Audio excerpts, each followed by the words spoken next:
bar ngimpi terus tak kitang-kitang genti. Wong ngono. Ya pamundutan ya kudu dituruti ya, Kang. Ana. Ya. Saka Pak Yanto. Nembang kowe, Kak. Monggo, Mas. Dados kendhangi Jaipong. Yo.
Berdua lagune apa tak kitang-kitang cendol dawet.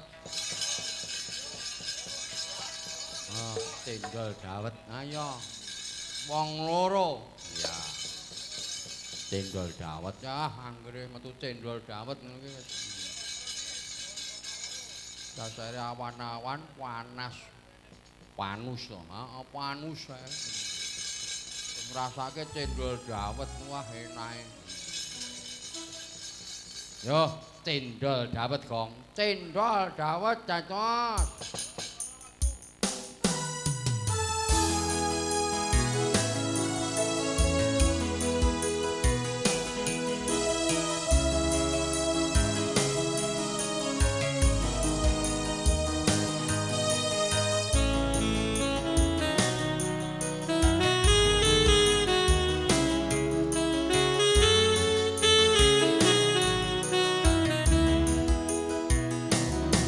Ayo ngene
isih ning kono.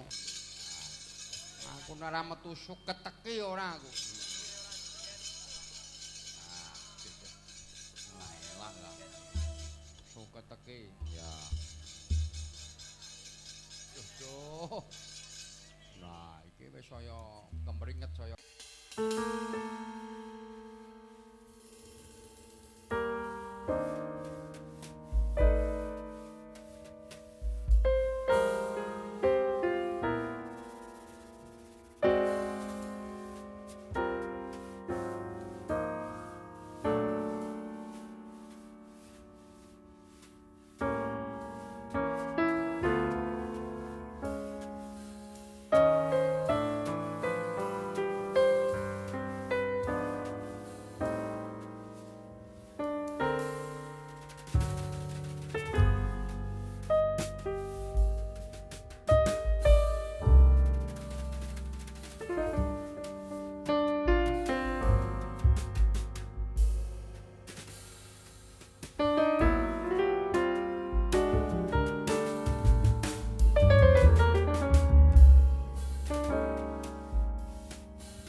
Sip. Pripun? Satu hati sampai mati. Apa?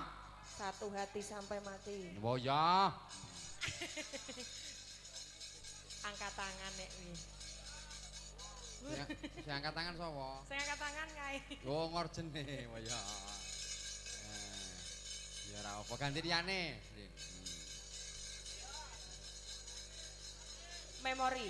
Oh, memori. Memori Berkasih. Nanti Ya. habis ini Banyulangit. Yo. Monggo Mas War. Mar apa War? War. Mas War. Lek Warsono. Memori Berkasih lek. Ngurus Banyulangit ya.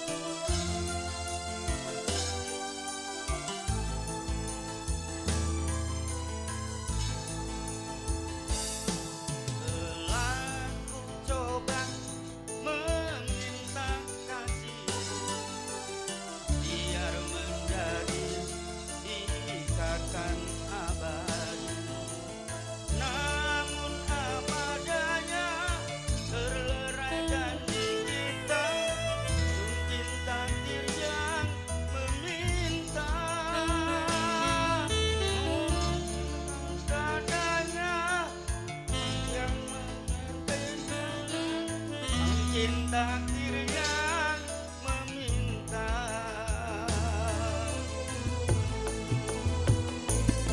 Bermusim kita bersama menemai ikatan cinta. Tak mungkin kasihku hilang. Aku puji hati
Warsono.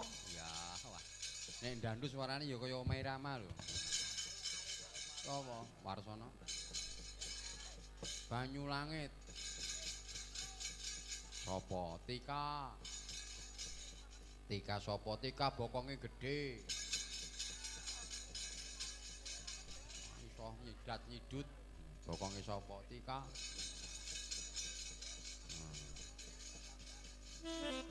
Ya, banyu langit. Oh, bokonge iso nyepruk ngono to.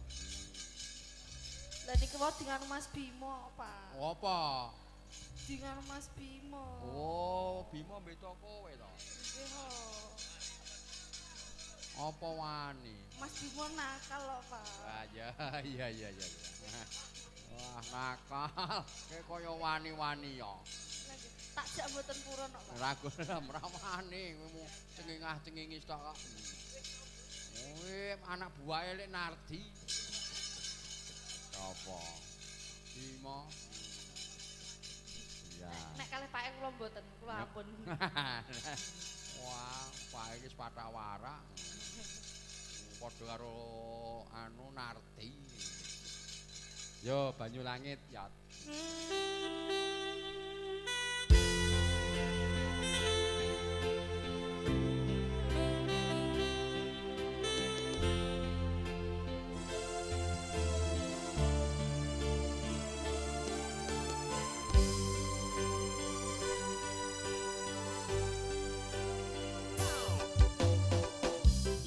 Suara angin sing ngeridu ati ngelingake sliramu sing tak tresnani pengen nangis ngetoke elo ning pipi suara weruh senadyan mohon ngimpi ngalem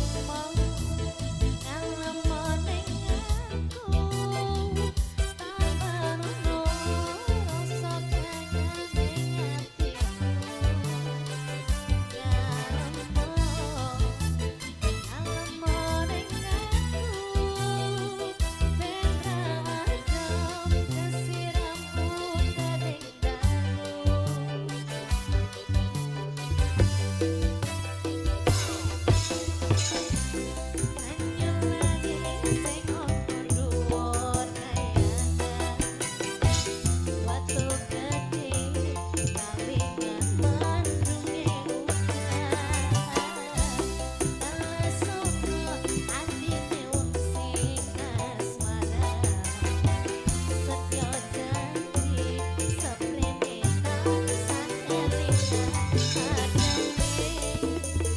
Gunung berapi purba, melu gunung, suaramu ngomong apa?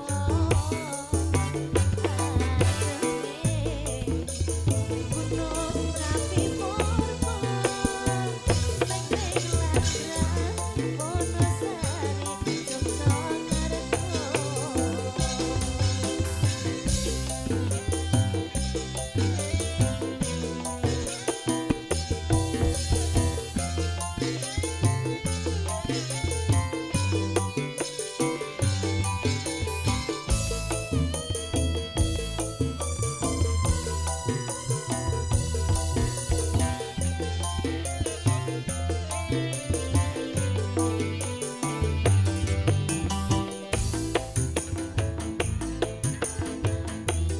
suwe-suwe pamit iso muni ra nganti sore.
lagi berdua.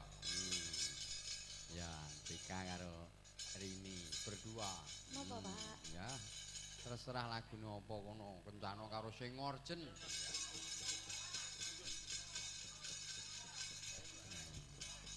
Rembulan. Ya, rembulan. Rembulan. Ya, kanggo swasana. Kanggo piyai muda-muda. Ngono. Rembulan Mas Yoto dados.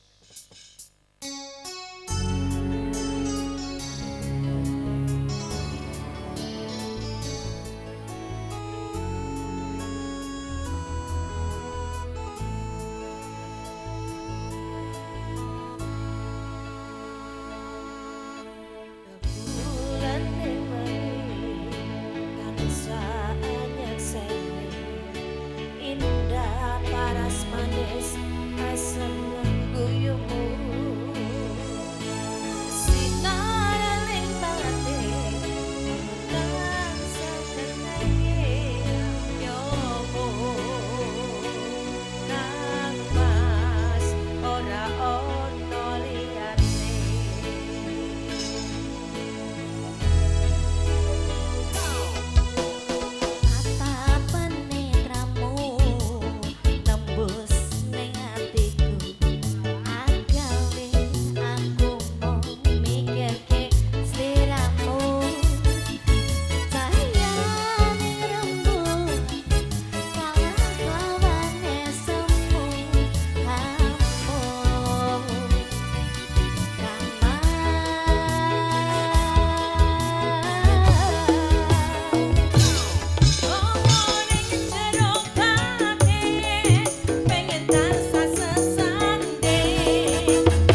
Matur nuwun. Reng apa? Gong eneng apa?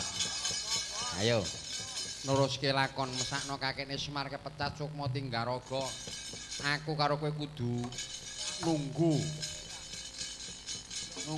Nunggu sahabat Truk ragane kakekne Semar. Ayo Reng aja nganti kesuwen. Wah ya matuk le. Anjajah desa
nyat maning kalayan agar pandha muncar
anenggih ingkang cinarita ingkang wonten negaring Pancawati yen dalu pindha rahina yen rahina samsaya kang anelahi awit kathahing sesota kaminangka renggan sarasapan sarta batur akeh wiris rines pita ginapit wungune kembang-kembang kang jinembangan pethetane pinatut sapontho-pontho pemantaning sarwa sari sadaya pengapis papan-papan papane tau turis pusuk merocak cengkir gedene lir kuwung-kuwung hangungi lir teja ngemu Sudama Edi kan Maristani sinten ing lenggahi negari Pancawati lan punika pun Prabu Rama Wijaya kadhep kan Raden Lesmana Widagda Datan Kantun Raden Gunawan Sugriwa dalah Anoman mangkon paudas manut kawijing lesan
miwaraning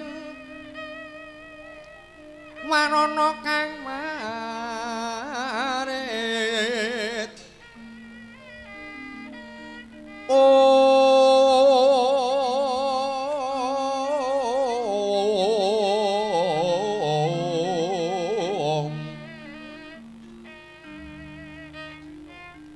kinaruan menganing tansah markasarira saharine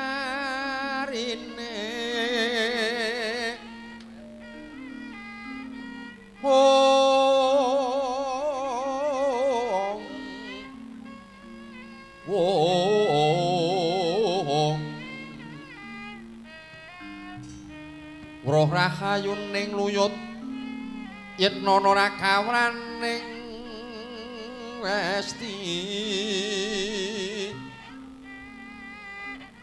mangkono kang waskita marmoden anggayu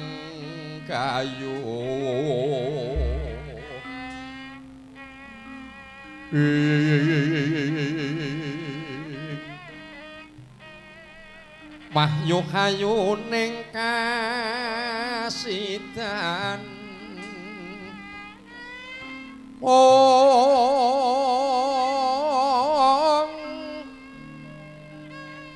yo katungkul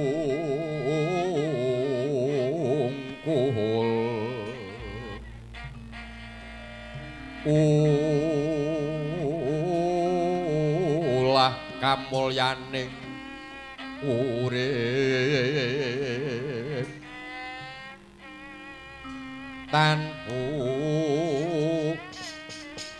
rip kinurabahan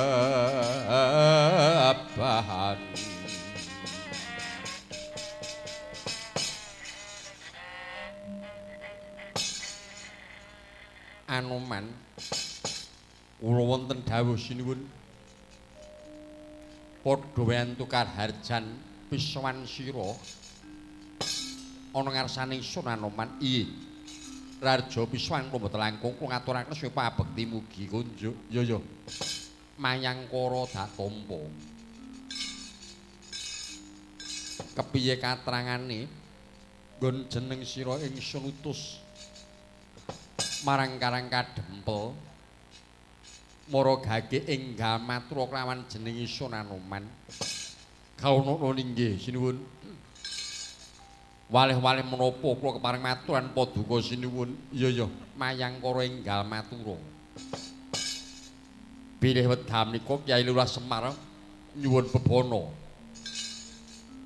purun dipun boyong dumateng Pancawati watun saged wujudaken Sekar Pudhak Tunjung Biru. Mila sinuwun kados pundi lampaning kemekaten menika lajeng sinten ing badhe ngupadi dumateng Sekar Pudhak Tunjung Biru sinuwun. Sorote pantam sumuluk amadangi jroning masarean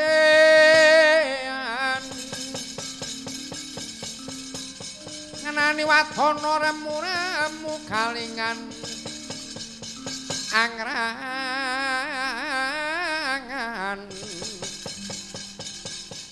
sang diamanangkung sumungkam guling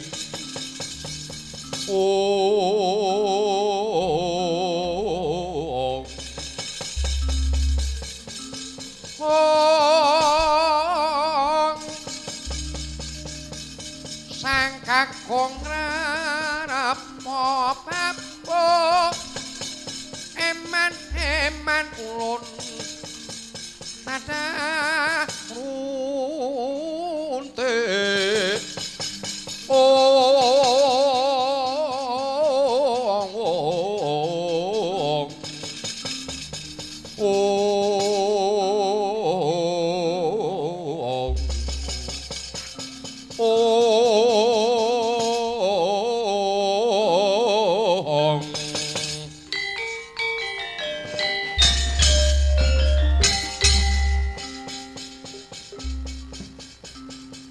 Yai Lesmana kula wonten ingkang adhawuh Gunawan Wibisana kula wonten ingkang adhawuh lan jeneng sira Sugriwa wonten dawuh sinuwun aja kaget atimu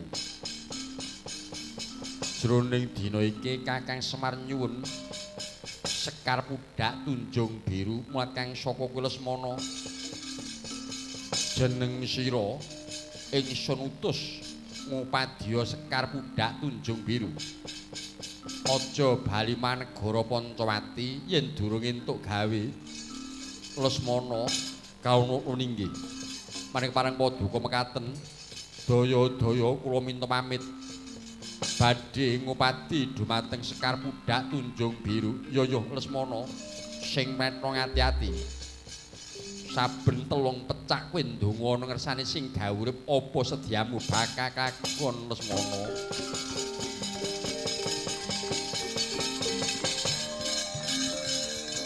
Dedep tidem rabawaning ratri. Oh.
Kata sang Gatotkaca kinon mapakarga suta om tekapira Kresna Partha manahara muji saktinira sang ing ucaran wang-wang semanggara cita sang ing ucaran wang-wang semanggara cita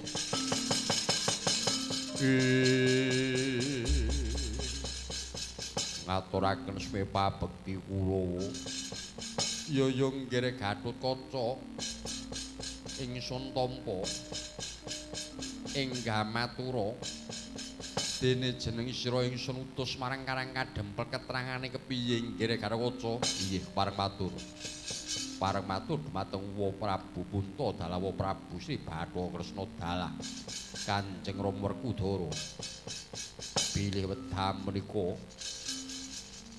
Wa Semar purunipun boyong dumateng negari Ngamarta nanging nyuwun bebana bebanane apa nggih Gatotkaca enggah matur ya bebanane apa nggih Gatotkaca sinten kemawon ing saged mujudaken Sekar Budak Tunjung Biru saged amboyong dumateng Wa Semar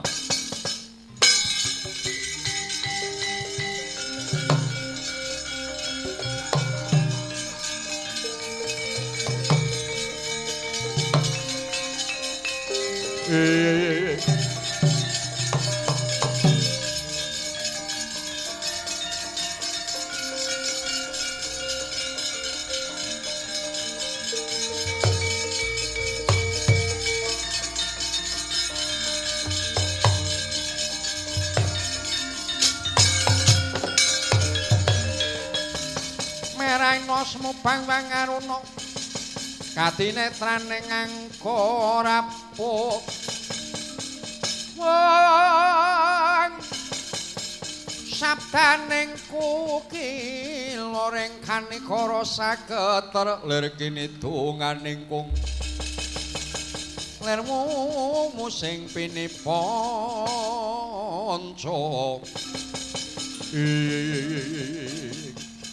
Nyai Arjuna kula wonten ingkang adhawuh Koko Prabu nimbali dumateng Kadang Paduka pun Janaka maju lungguh sira dene pun Kakang bakal ndangu kawan Siadi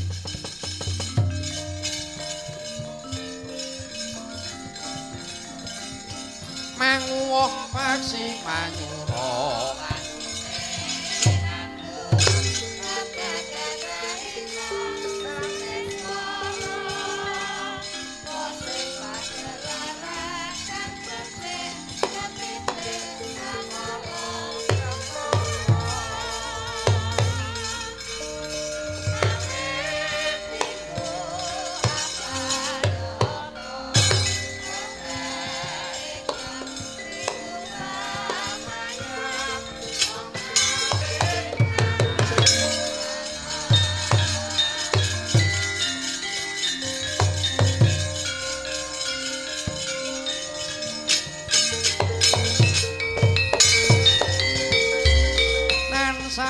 pamoring sukma sinukma nyawinayu ing ngasepi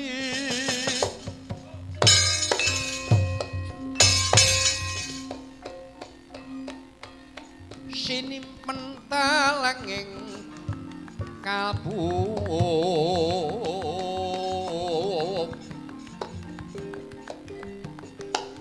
pambukaning marana oh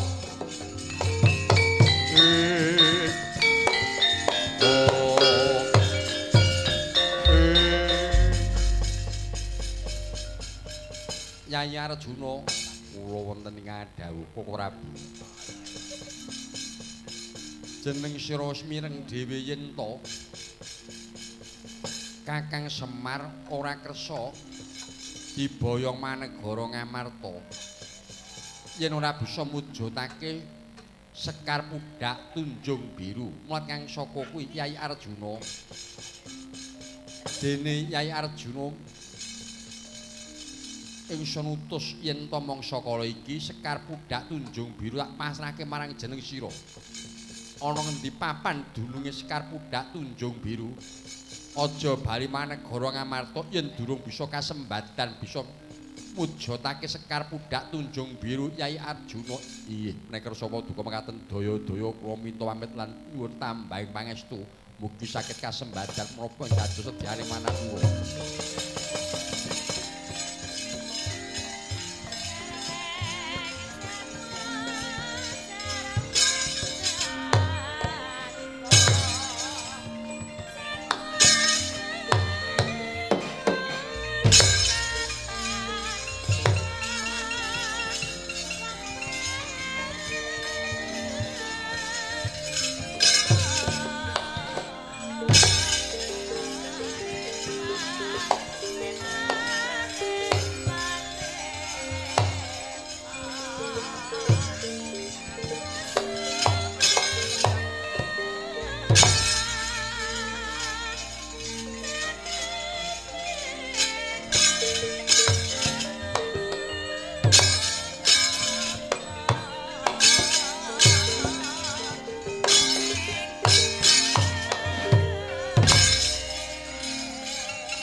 Lengeng dro mangungkung kan buanane mang oh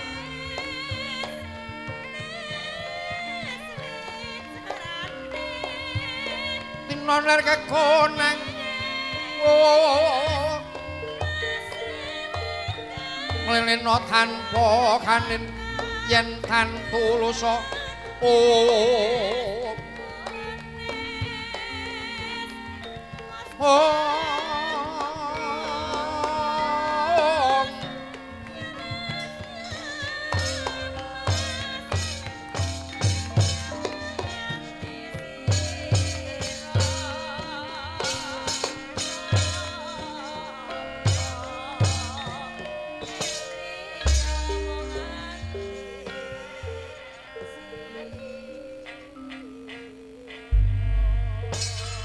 Sorote pandam sumuluh hamadangi jroning pasarean ngenani wadana remu-remu kalingan rangan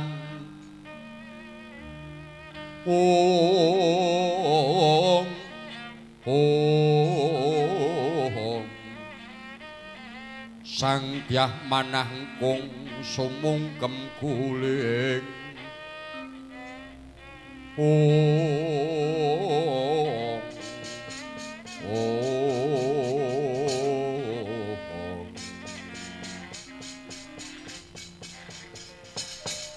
ilahing iki kaya Lesmana kang ngadhep ana ngarsane ngulun padha winantu karaharjan sowan kita nggih Lesmana kalono nggih pekulun Rarja Biswan kula mboten langkung kula ngaturaken sungeme pabekti kula mugi kunjuk wonten ngarsa paduka kulun. Ya Lesmana Widagda tak tampa. Kepenak nanggon lungguh. Nggih Lesmana Widagda kalono nggih kados boten kirang prayogi.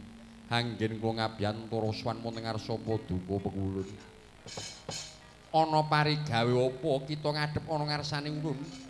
Iye, pekulun wale-wale menapa? Estunipun kula menika badhe amboyong dumateng Kakang Semar nanging Kakang Semar wedam menika nyuwun bebana inggih menika wujudipun Sekar Pudhak Tunjung Biru. Mila wedam menika pekulun wonten pundi dodok salipun Sekar Pudhak Tunjung Biru pekulun?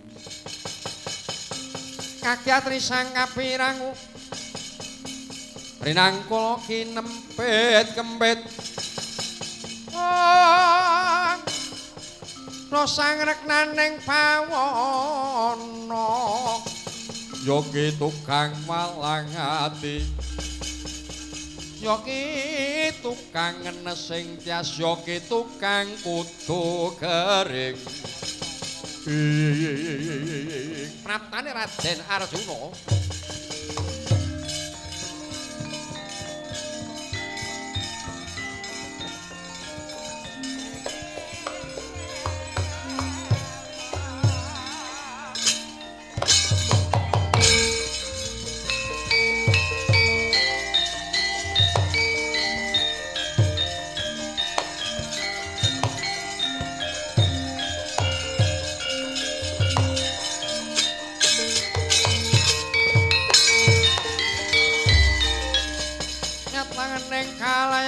Klara Pandra Muncar Tinoner kekonang surem sorote dan padang wong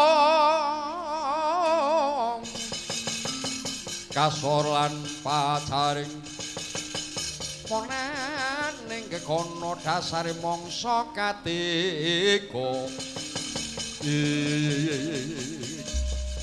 iki kaya Arjuna ngadhep ana ngarsane ulun inggih pekulun ngaturaken suwe pabekti kula mugi kunjuk pekulun iya Janaka ulun tampa enggah matur ana parigawe apa nggih Arjuna inggih estunipun kula menika badhe mboyongkan Kakang Semar nanging Kakang Semar nyuwun bebana wujudipun Sekar Pudhak Tunjung Biru mila Sekar Pudhak Tunjung Biru menika mapan pundi pekulun ya Arjuna lan Lesmana bakat ulun duduhake wujude Sekar Pudhak Tunjung Biru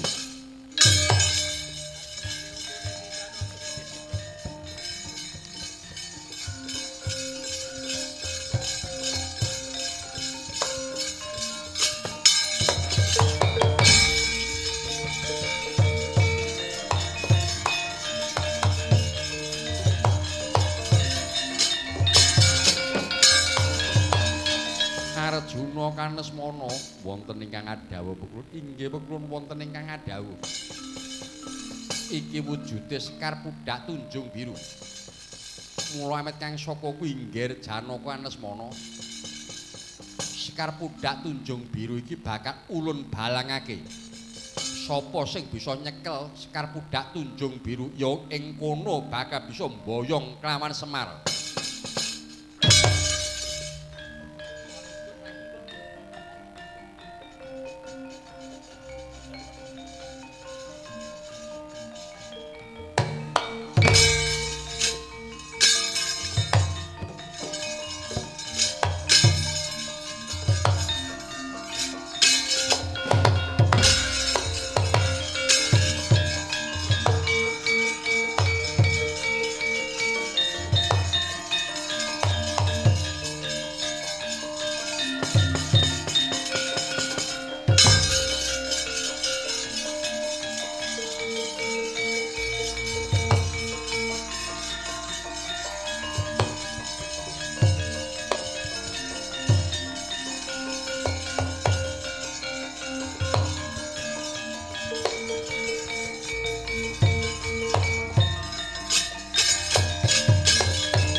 Wigati apa Lesmana Widagdo. Dene Sekar Pudhak Tunjung Biru dibalangake kelawan Ulun Sangyang Bathara Wenang. Kowe ora susah ngoyak kan Sekar Pudhak Tunjung Biru. Dene yen kowe bakal nututi lakune Sekar Pudhak Tunjung Biru langkah dhisik bangkene Lesmana. Ayo. Yen kowe arep nyoba karo kadegdayane Janaka, coba regane ngatur ning kene margane patimu. Kowe sing bakal mati kowe Janaka.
Nadyan kowe bisa nyekel kembange.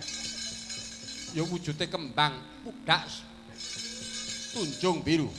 Ning cangkoke ana tanganku.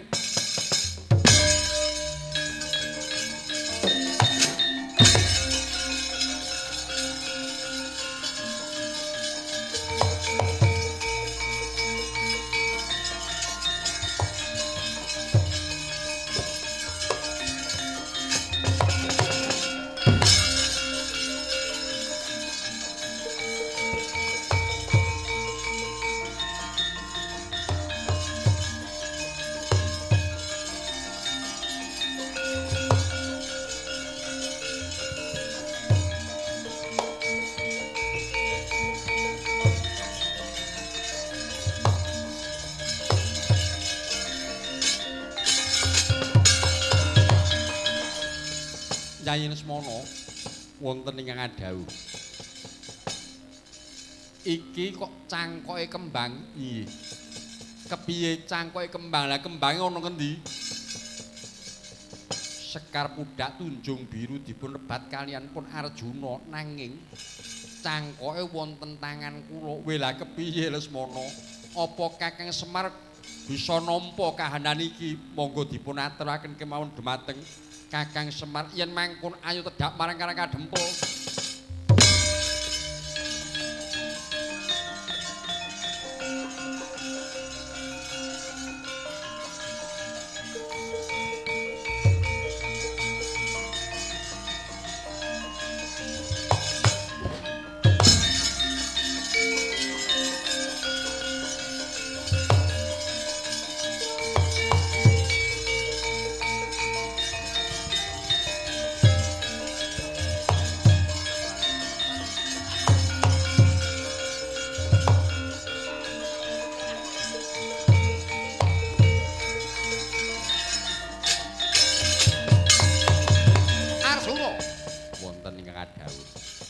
Iki kembang pudak tunjung biru kalau ngono nggih. Lah cangkoke ana ngendi? Cangkokipun dipun rebatkan Lesmana. Lho, yen ngono ayo diaturaken Kakang Semar. Inggih, monggo kula dherekaken Para Prabu.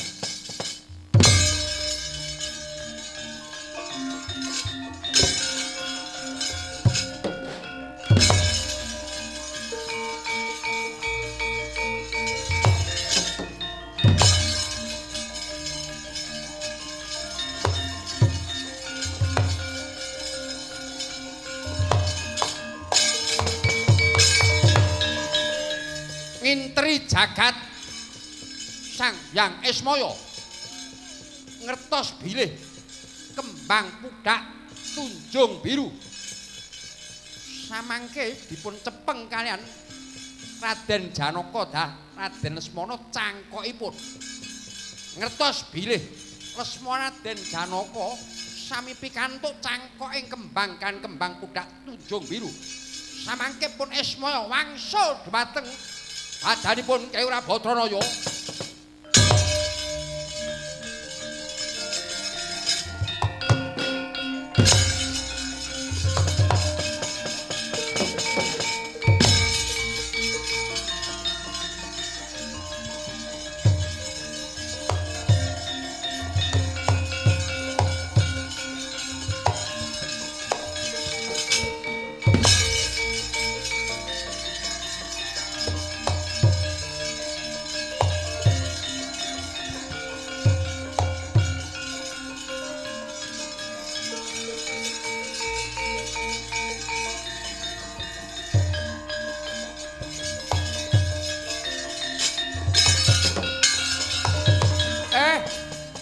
Kowe Rama Wijaya kalawan Lesmana. Iya Kakang Semar. Iya Kakang Badranaya. Iki wujude cangkoke kembang. Sing kok aturake kelawan aku. Iya. Kakang Semar aku nyuwun pangapura ora bisa mujudake kembang pudak tunjung biru. Aku bisa mujudake amung cangkoke. Iya. Lah kembange ana ngendi? Kowe ning mburi kene, aku tak goleki gathuke kembange.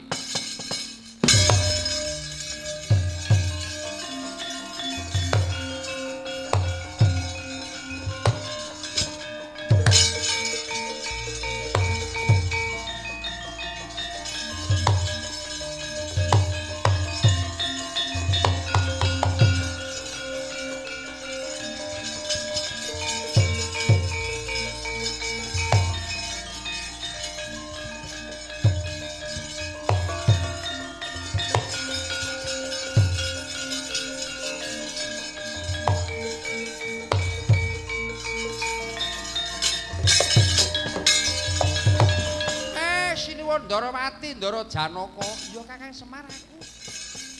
Ingkang sowan Kakang. Iya Kakang Semar aku sing sowan Kakang. Dene sowanku marang Karang Kadempel ki ngaturake kembang pudak tunjung biru. Dene Kakang Semar nyuwun bebono wujute kembang pudak tunjung biru iki wis tak wujudake Kakang. Ha nggih ngeten. Nuwun. Kula tampa kembang pudak tunjung biru paduka Ndara Janaka Sinuwun Ndarawati saged mujudaken kembang pudak tunjung biru. Lah, cangkoe kembang iki saged mujudaken inggih punika sinuwuning Pancawati Prabu Rama Wijaya dalah Lesmana Widagda kula tampi sedaya.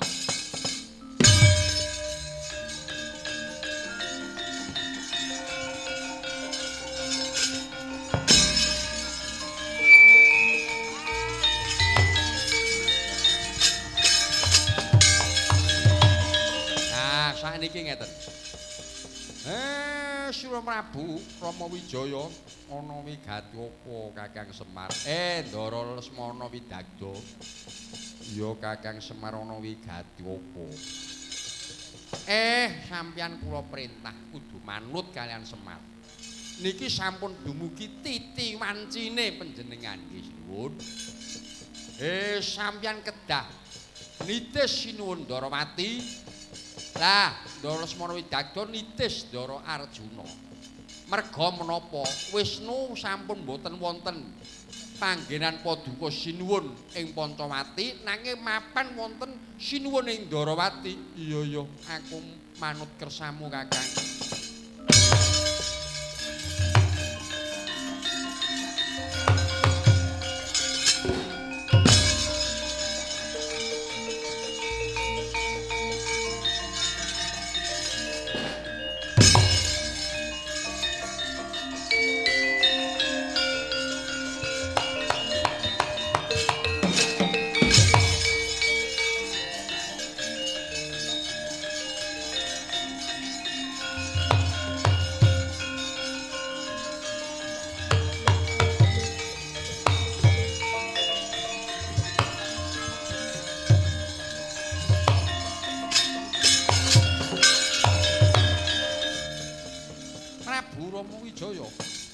Ana wigati apa nata Ndarawati Prabu Sri Bathara Kresna.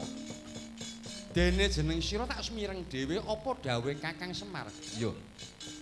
Kaya wis teka titi wancine. Lan wis teka kodrate jagat. Kodare sing gawurip. Dene Prabu Rama Wijaya kudu manitis ana ngersane Prabu Sri Bathara Kresna karana Sang Hyang Bathara Wisnu nitis Prabu Kresna. Aku bakal nitis ana kersane Prabu Bathara Kresna.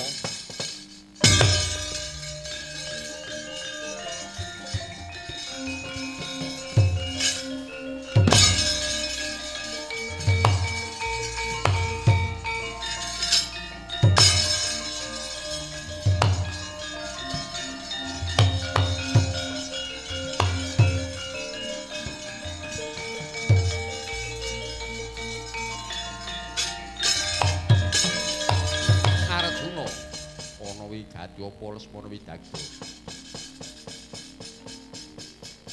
Yen to Kaka Prabu Rama Wijaya wis nitis ana ngersane Prabu Sri Bathara Kresna. Karana Wisnu kuwi binelah panitise.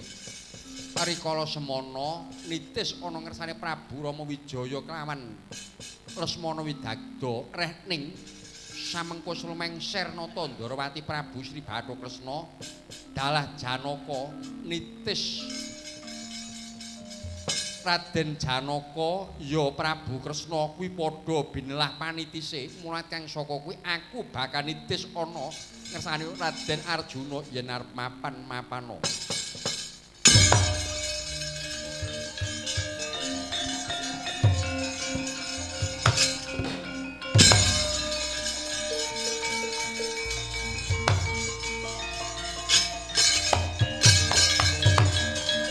Swargane Prabu Rama dalah swarganipun Raden Lesmana badhe Munut swarga paduka benjang Raden Janaka Endara Werkudara apa sing mangsingkirke lakune Kurawa ya.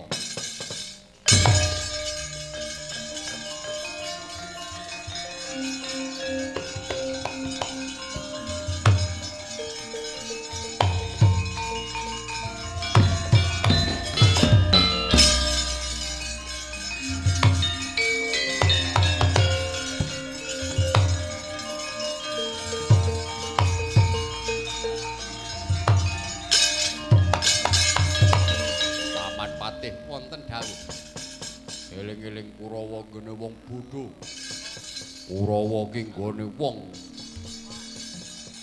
ora mudeng kahanan mungkon golek kembang pudak tunjung biru nyatain durah godak ora cekos malah Ciktrasi Durma Gati takon golek kembang malah kembang bangah digawa.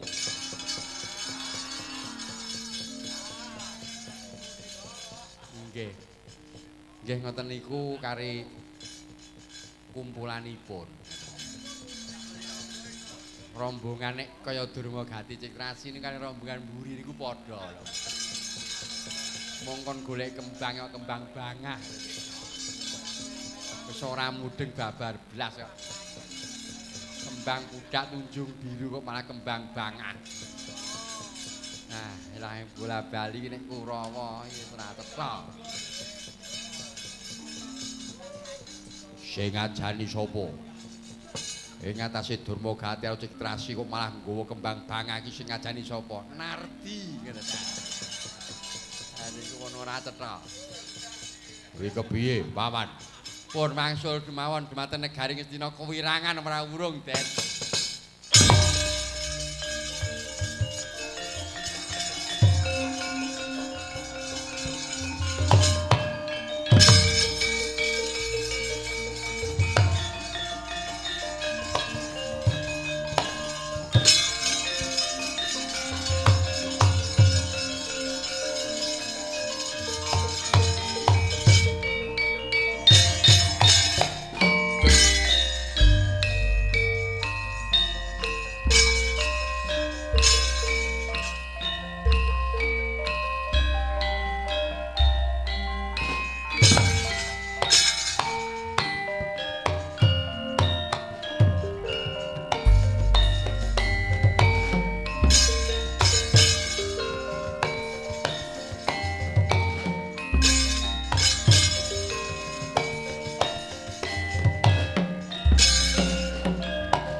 Rene kula sampun kaboyong dumateng negari Ngamarta. Mugi Ngamarta makmur kahananipun ngantos dumugi ing dukuh kerep ngampun sedaya masyarakatipun, warga masyarakatipun sedaya ayem tentrem bagya mulya slamet rahayu wilujeng salaminya. Rene negaranipun sampun merdika sepisan merdika tetep merdika sinuwun.